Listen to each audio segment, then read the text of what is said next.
வணக்கம் குருஜி. வணக்கம். இன்னைக்கு இருக்கக்கூடிய வாழ்க்கை சூழ்நிலையில் நம்முடைய அன்றாட வாழ்க்கையில் நம்முடைய சடங்கு சம்பிரதாயங்களை 100% இல்லை, 50% இல்லை, ஒரு 25% கூட கடைபிடிக்க முடியல. இதனால தான் நிறைய உடல் ரீதியாக, மன ரீதியாக, குடும்ப சூழல், வியாபார சூழல் எல்லாமே மாறிடுது. பல சிக்கல்கள், பிரச்சனைகள் உருவாகுது. இதை எப்படி நம்முடைய வாழ்க்கை முறையில் பழக்கத்துக்கு கொண்டு வருது, சடங்கு சம்பிரதாய முறைகளை எப்படி கொண்டு வருது அப்படிங்கிறத பற்றி கொஞ்சம் விளக்கமாக சொல்லுங்கள். மனிதனை பொறுத்த வரைக்கும் போட்டின்னு போட்டியாகவே அவங்க வாழ்க்கையை மாற்றிக்கிறாங்க. போட்டி போடும்போது மனுஷன் முன்னேறுவார் அப்படிங்கிறது எவ்வளவு முக்கியமோ அந்த அளவுக்கு அவர் மூளைக்குள்ளே ஒரு விதமான மன அழுத்தம் ஏற்படுது. பக்கத்தில் இருக்கவங்கள பார்த்து தனக்குள்ள மன அழுத்தத்தை ஏற்படுத்திக்கிறாங்க.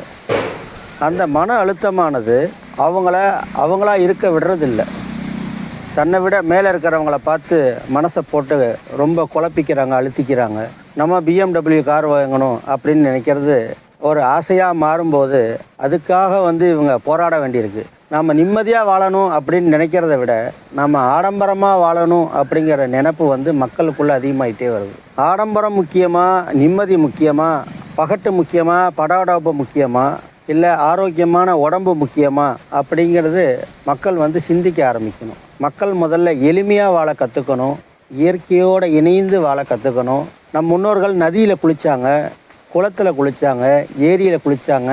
குளித்தவொன்னே ஆத்தங்கரையில் இருக்கிற ஒரு பிள்ளையார் கோயிலை சுற்றி வந்தாங்க, நெத்தியில் விபூதி இட்டுக்கிட்டாங்க, சூரியனை கும்பிட்டாங்க, இயற்கையோடு இணைந்த ஒரு வாழ்க்கை வாழ்ந்தாங்க. எளிமையாக வாழ்கிறது முதல்ல நிம்மதி தரும். ஆடம்பரத்து மேலே ஆசைப்படாமல் வாழ்கிறது அதை விட நிம்மதி தரும். இயற்கையோடு சேர்ந்து வாழ்தல் அதை விட நிம்மதி தரும். இப்போ எளிமையாக வாழவும் யாரும் ஆசைப்படுறதில்ல, இயற்கையோடு சேர்ந்து வாழணும் அப்படின்னு ஆசைப்படுறதில்ல, ஆடம்பரம் இல்லாமல் அமைதியாக வாழணும் அப்படின்னு ஆசைப்படுறது இல்லை. ரெண்டாவது, பெற்றோர்களுடைய கனவெல்லாம் தனது குழந்தை மேலே தான் அதிகமாக இருக்குது. அந்த குழந்தைய பெரிய படிப்பு படிக்க வச்சு, பெரிய உத்தியோகம் வாங்கி கொடுத்து, பெரிய சம்பாதிக்க வைக்கணும் அப்படிங்கிற அந்த ப்ரெஷரை அவங்க வாழ்க்கையில் முக்கால்வாசி வாழ்க்கையை சாப்பிட்ருது. பெற்றோர்களுடைய வாழ்க்கையை முக்கால்வாசி சாப்பிட்ருது. ஒரு பெண்ணை நர்சிங் ஸ்கூலில், காலேஜில் சேர்க்குறாங்க. அந்த நர்சிங் காலேஜில் அந்த பொண்ணு ஹாஸ்டலில் படித்து அந்த பொண்ணு வெளியே வர்றதுக்கு 4 வருஷத்தில் 18 லட்சம் ரூபா செலவாகுது. அந்த பொண்ணு 18 லட்ச ரூபா செலவு பண்ணி 4 வருஷம் கஷ்டப்பட்டு படித்து வெளியே வந்தால் அந்த பெண்ணுக்கு கிடைக்கிற மாத வருமானம் வெறும் 12,000 தான். 12,000லேருந்து 18,000க்கு மேலே அந்த 18 லட்ச ரூபா செலவு பண்ணி படித்த பொண்ணுக்கு சம்பளம் கிடைக்கிறது இல்லை. ஒருத்தர் PhD வரைக்கும் படிக்கிறாரு, BA படிக்கிறாரு, MA படிக்கிறாரு. அவங்க கல்விக்கு செலவு செய்கிற தொகை குறைந்தது 6 லட்சத்துலேருந்து 15 லட்சம் வரைக்கும் செலவு பண்ணுறாங்க. படித்த பிறகு அவங்களுக்கு கிடைக்கிற வேலை நல்ல வருமானத்தை தருதா அப்படின்னா 20% பேருக்கு தான் ஒரு 40,000க்கு மேலே சம்பளம் கிடைக்கிது. மீதி 80% பேருக்கு ஒரு 15,000லேருந்து ஒரு 25,000க்குள்ளே தான் சம்பளம் கிடைக்கிது.